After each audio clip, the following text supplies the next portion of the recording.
All right, sorry for the background noise as usual, but here we go again. So this is really the type of video that I wanted to be doing.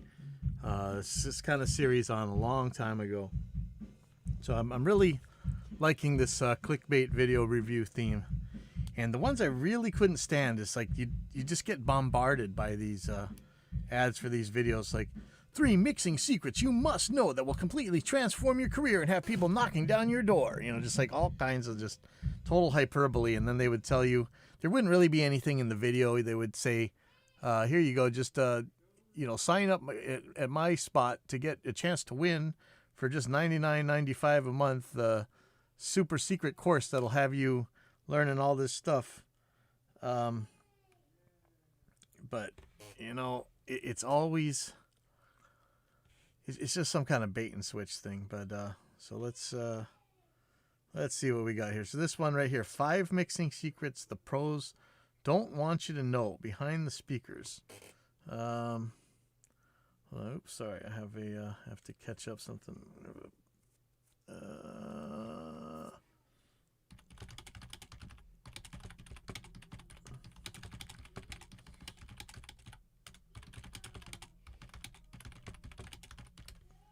Okay, so this one, 5 mixing secrets the pros don't want you to know. Yeah, this is behindthespeakers.com. As if the pros are out there trying to keep everybody out from, I don't know if you want to call me a pro or not, but I'm sick half the time, so I just want I want the other guys to be able to do my job so we can get more done. As if there's a conspiracy of professional mixing engineers or something out there trying to hide, trying to hide how to mix from everybody. When, usually when you talk to these guys, they'll just tell you, and it's not really a secret. Well, let's see, maybe this guy's got some secrets. And so underneath in the description, it says, ready to learn how to mix like a pro? Click the link below to download your free ebook, 35 mixing mistakes you don't know you're making. Or hire me to mix your music. For all we know, this guy's a killer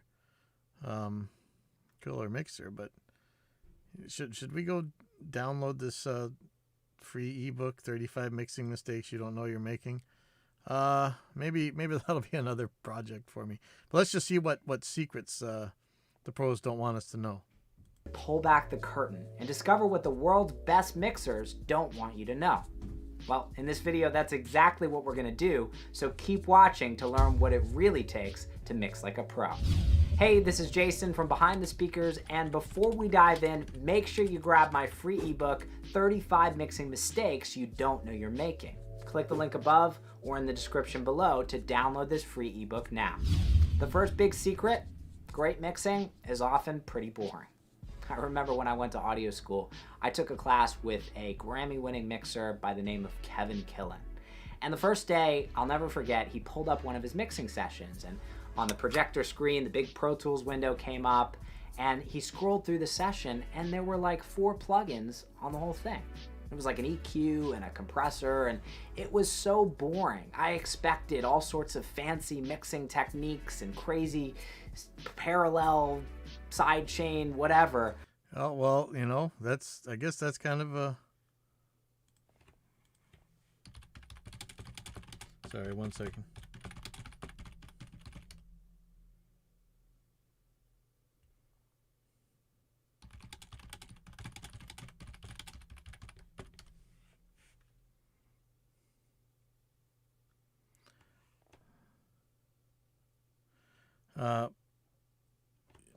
A lot of that stuff where you guys hear about all this parallel this and subkick that and all that, that's all this hype nonsense that you guys talk about in forums. Like you hear some guys say you need to do this thing, so all you turkeys go out and try and say me too. All this me too stuff is nuts.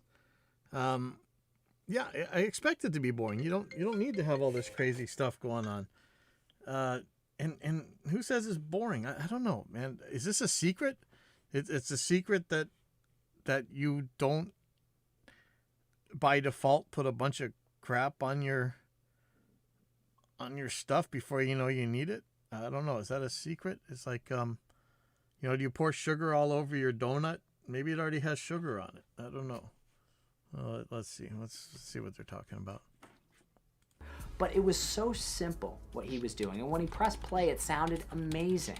And the truth is, we all love to geek out over these advanced, sexy techniques, right? Because we think that that's really what makes the difference. But at the end of the day, great mixing is often pretty simple. Simple tools like EQ and compression and balancing, volume levels, panning. That's the stuff that makes the majority of the impact. And I know it's not fun to talk. So that's a secret, that mixing consoles have fader and pan controls and EQs on them. Nobody ever knew what they were for before. I mean, if this guy hadn't told you that secret, you would have never known to push that fader or turn that pan knob, you know, or talk about. But the best mixers are often using these fancy techniques a lot less than we realize. Big secret number 2, the best records sound great before mixing. The truth is, when you're a really good mixer, you get mostly tracks that are recorded very well. So the best mixers in the world are working on the best sounding tracks. Of course their mixes sound amazing, because the truth is, we all know that it's most important to start with the right raw ingredients. And if you... Yeah, so, you know, sometimes the mix is the song, though, or the song is the mix. A lot of times you get these electronic types of music where, you know, it really isn't a song until you're in the mixing stage. Or I guess, you know, it all gets blurred nowadays so much. This is the mixing stage or the editing stage or whatever. You're kind of doing everything at once. But, you know, it's an important point. I don't know if it's a secret. If, like, right now I'm struggling with some poorly recorded tracks, and it's a pain. The mix just isn't sounding good. But is that a secret? You can get the recording right and the production right, and if the performance is great and the song is great, then the mix often just comes together. Yeah, it's when we're trying to bang our head against the wall, making something that never really fit together in the first place sound good in the mix, that we end up running into problems. Yeah, you know, I got that title of Audio Alchemist because I turned Doggy Doo into, well, you can spray paint it gold anyway. But yeah, it must be, it's a secret. Hey, you know what the secret is to getting good guitar sounds? Tune your guitar. It's a secret. So we can all learn from it. You know, pros don't want you to know that you should tune your guitar before you play, and don't play sloppy and don't be hitting missed notes all over the place. That pros don't want you to know that. That's right. Going back to the recording process and the production process, treating that as really where we're getting the majority of the sound of our record, and using the mixing process more as this finalizing process versus trying to make it all happen in the I'm glad you have this cool background music. Like, this feels like one of those focus group things. You go to a mall and they sit you down and they say, hey, you know, would you prefer to have this background music going? Does it make you feel more or less comfortable? Yeah, not that I can say anything. I got somebody giving drum lessons in the back room here, so. Mix. Even though our community tends to glorify mixers, in many cases they're contributing an incremental improvement to the sound, but they're not taking something that sounds horrible and making it sound absolutely incredible. In some cases that might be, but in the vast majority of cases, certainly at that top level, parallel and there's Def Leppard, sound, but they're not taking something that sounds horrible and making it sound absolutely incredible. In some cases that might be, but in the vast majority of cases, certainly at that top level, they're working with tracks that already sound really good before they hit the mixer's desk. Big secret number 3 is great mixers love the mute button. Now, this is a little bit of a dirty secret in the music making community, but great mixers mute people's tracks all the time. I can't tell you how many times I've done this. I get sessions from artists or producers all the time, and there's so many tracks and they're all competing with each other and nothing sounds good, and I just go through the session and get rid of the stuff that doesn't need to be there. This could be extra mics, extra parts, background vocals, things that just are getting in the way. And by just because it's recorded doesn't mean you need to use it on the final product. You know, none of the guitar noises or stuff you were gonna mute anyway, but you know that carries on just as much to parts that you don't really need at the time. By doing not a secret. I don't know any pros that are not gonna tell you that Remember, this is the secrets that pros don't want you to know. I don't know any pros who wouldn't tell you that turn off the junk you don't need. As the whole mix opens up, it sounds clearer and better right off the bat before I've even done anything. So whenever you're in a situation where you feel like you're piling on more and more and more, and things are just sounding smaller, instead of just adding more, think, can I take something away here? So Maybe I can get rid of this stuff. And by thinking more subtractively and looking at what's the fewest number of tracks that I can actually add to your beats easier. World? Okay. So I'm just checking out this guy's website here. So, he's sitting in front of a console with a suit on. He's got a mission of some sort.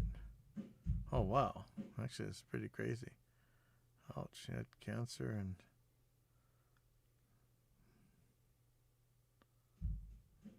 Wow. That's kind of cool, actually.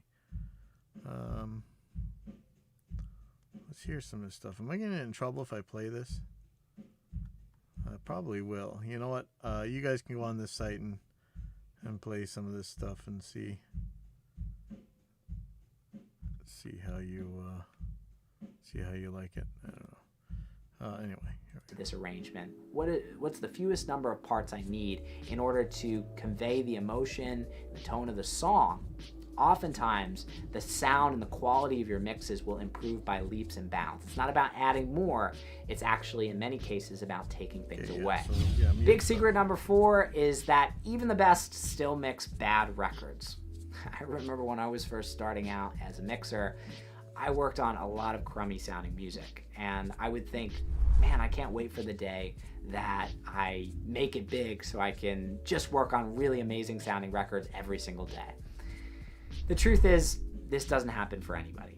Even the best still work on crummy sounding music sometimes. It's true that as you get better and as you progress as a mixer, you end up working on better sounding music, and the quality of the records generally improves over time. But there's always going to be those records that either you're not a fan of or are poorly. So yeah, pros don't want you to know that they mix the songs that people send them to mix. They recorded. But I've learned that I work a lot harder. Produced well, it's poor. That actually forces me to tracks. Working on some crummy sounding. Big secret number 5 is not everybody loves your work.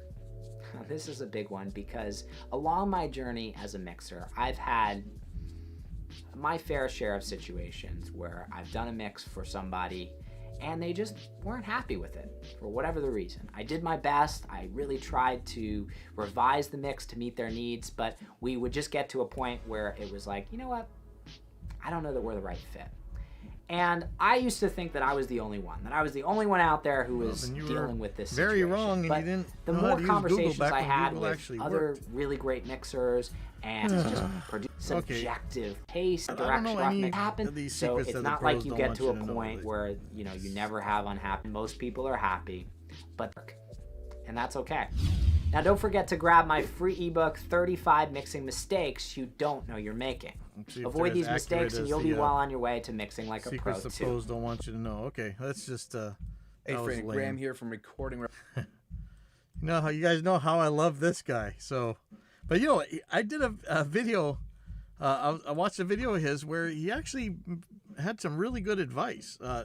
Most of this stuff just seems like really mega church, clickbait, soul harvest, multi-level marketing crap. Like I don't know about this thing, but he really did have his audio interface video. I thought was great. So here's 3 mixing secrets from Nirvana engineer Andy Wallace. This is from recordingrevolution.com. Hey Frank, Graham here from recordingrevolution.com. If you like hard-hitting mixes and hard-hitting music... Oh yeah, see here's another one. So here's in the description. Create radio-worthy songs from your bedroom. Download my free radio-ready guide and learn my 6-step process. So it's another upsell. The thing is, though, his information is not that bad. I don't know why it's so mega preacher churchy. It's weird. I remember I grabbed that book. It was nothing like I don't know if I actually learned anything, but he actually shows you how he does things in his style, and it was actually pretty cool. He just works on everything from the master, and then starts working the tracks by themselves after that. Very much in context, which I really like. I don't know that the guy has ever used the solo button, because he he really I don't know that I've ever heard a real mix that he's done, just the examples, but everything is done in context, which is a very cool idea. So anyway, let's see what he has to say. Then you probably are a fan of Andy Wallace's work. And if you're not a fan, you probably have heard his work.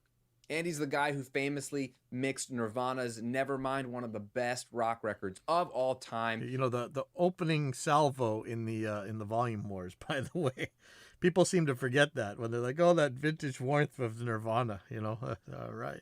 He's mixed Foo Fighters, he's mixed Coldplay, even Guns N' Roses. The guy has been crushing it in the studio for over 50 years. The dude rarely sits down to give interviews, and there's not a lot of content from him, more in recent years as he's started to come out and teach a little bit.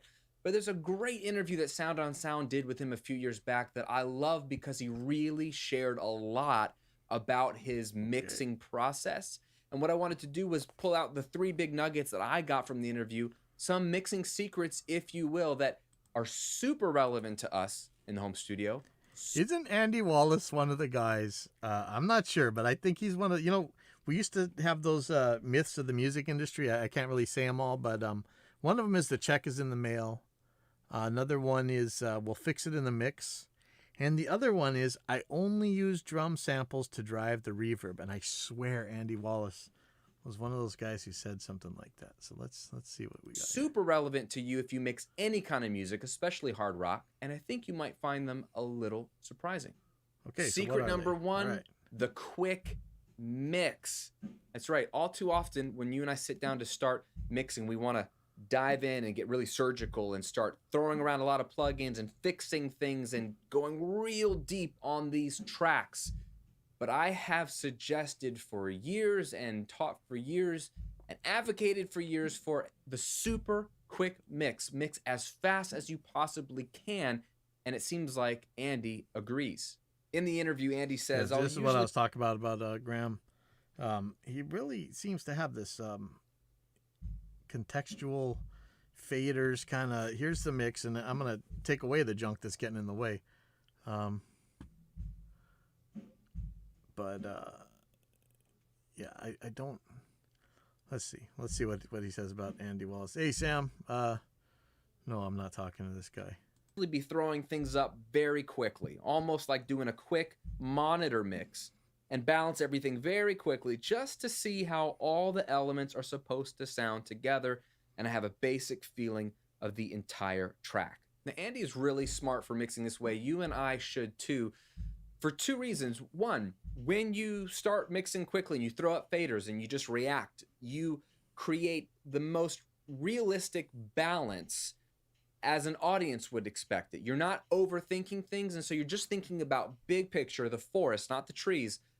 Are these tracks balanced to each other? And you're making critical decisions on what I think are the most important things, which are level and then relative level to each other. Where you place the bass guitar and what level the vocal is and how hot or quiet the snare drum is will determine how much EQ or compression you need. Level is your number 1 weapon in a mix before you drop in any plugin. Yeah, as much as I don't like all the hypey, clickbaity stuff from this guy, this makes sense. And so you are stopping to think again, like a listener, like, is this too loud or too quiet? Which is how listeners think anyway. So you're thinking big picture first before you dive into the nitty gritty. And the second reason you want to mix quickly is because the longer you take, the more you start to second guess yourself, the more you start to lose perspective.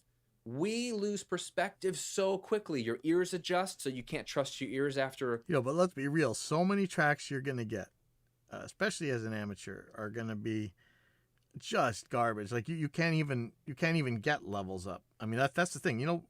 This is no secret. Yeah, see, again, it's 3 mixing secrets. It's no secret. We used to call it just the faders up mix.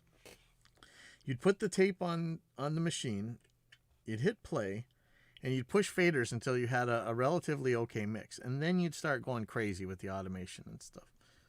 Few seconds of listening, you get used to things a certain way, you forget what things should sound like, and here's the kicker: your first impression of a song is generally the right one. So an hour from now, you're going to be making bad decisions. The first thought that comes to your mind when you hear a track is before you lose that initial impression. Secret number 2, Andy uses just one EQ and one compressor. Specifically, he mixes on an SSL console, and he just uses the built-in EQ on each channel strip and the built-in compressor on each channel strip. Hardly any fancy outboard gear. And he says, I'm not shy of using EQ, and it's almost always board EQ. I've found over the years that I use less and less outboard for mixing. See, this is hilarious, man. I want to see all these hype lords and music marketing machine guys cry when somebody like this says something like that.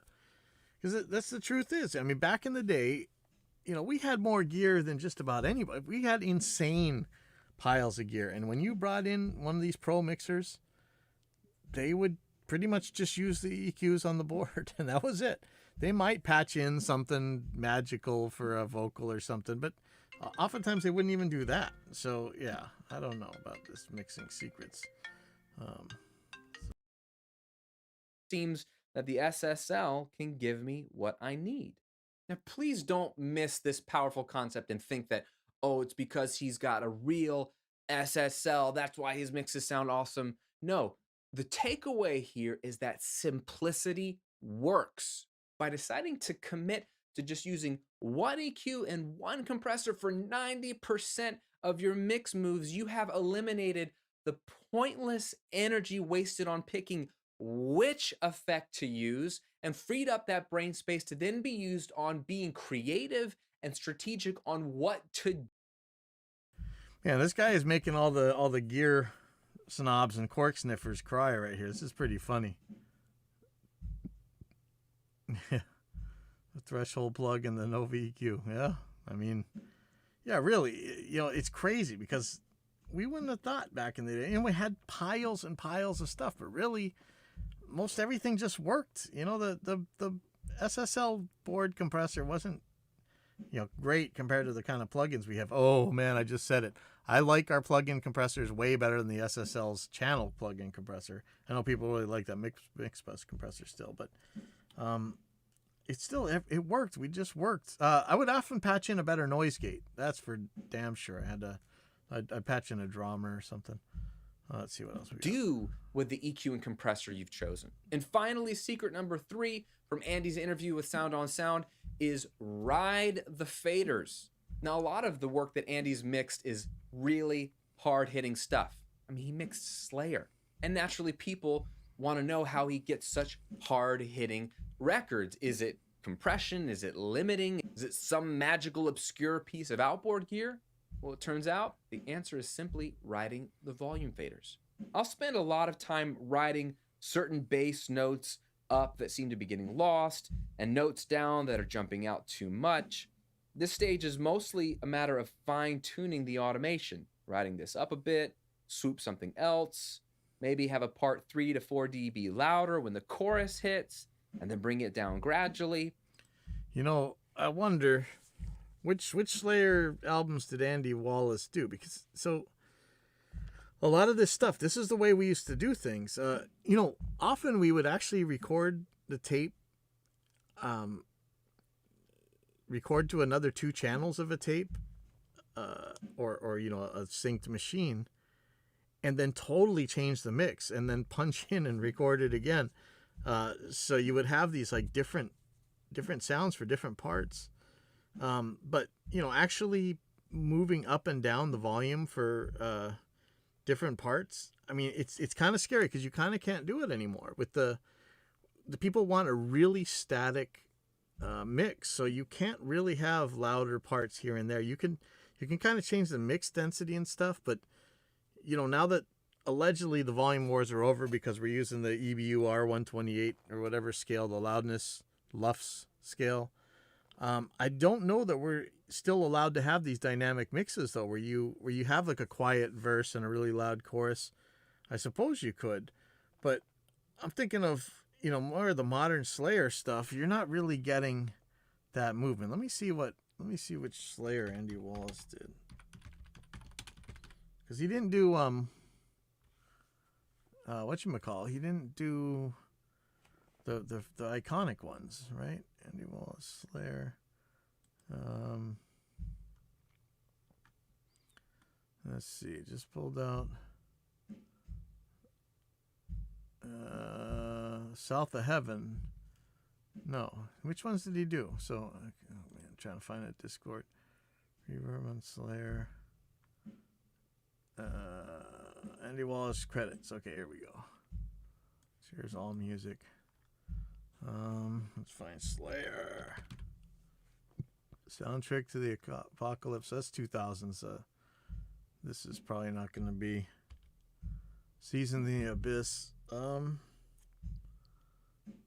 I don't know. I don't know that I like that one, but that was before really the really Volume Warsy kind of one. So that's probably cool. But you know, nowadays, like I was saying, like especially like you know, new metal, or what is that Jesus rock stuff, the metalcore. I don't think people really want that much dynamics anymore. So I don't know. Can you still do this? I'm playing around with things that I feel add to the drama and architect. Well, if you're talking about individual instruments, sure you can. But I don't know about the whole song dynamic. Of the mix. Now, the good news is that these days you don't need an SSL 9000 console to do, and you never did, automation. You have powerful volume and pan automation baked right into your DAW software. And most of the time, automation goes underused by the typical bedroom producer, yes. Myself included. Myself included. Like, people crack up how little automation I use in Reaper. Usually I'll actually just make another track and stick the, you know, have a slightly different sound or whatever on the other track, or I'll use the item envelopes when I shouldn't, when I should be using the track envelopes. Oh, I'm a bad guy. But yeah, use more automation. The early years. So what Wallace is doing here is really, really simple. He's taking, like we said, the most powerful mixing tool at your disposal, volume, and then animating it, as it were, across time, bringing it up here and there, creating some drama here and there. Instead of the right volume statically, always at the same level across the mix, he's taking that right volume for 80-85% of the song. Oh, Wallace did Rain and Blood? I thought Rick Rubin did Rain and Blood.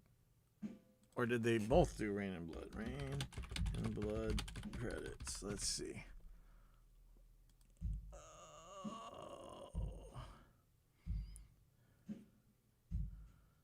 Where's the credits? Credits. Oh, Andy Wallace is the end. Okay, Rick Rubin was the producer. Oh, okay, so yeah, no, Andy Wallace is badass then. Okay. Interesting. But it has that Rick Rubin sound to it. That's interesting.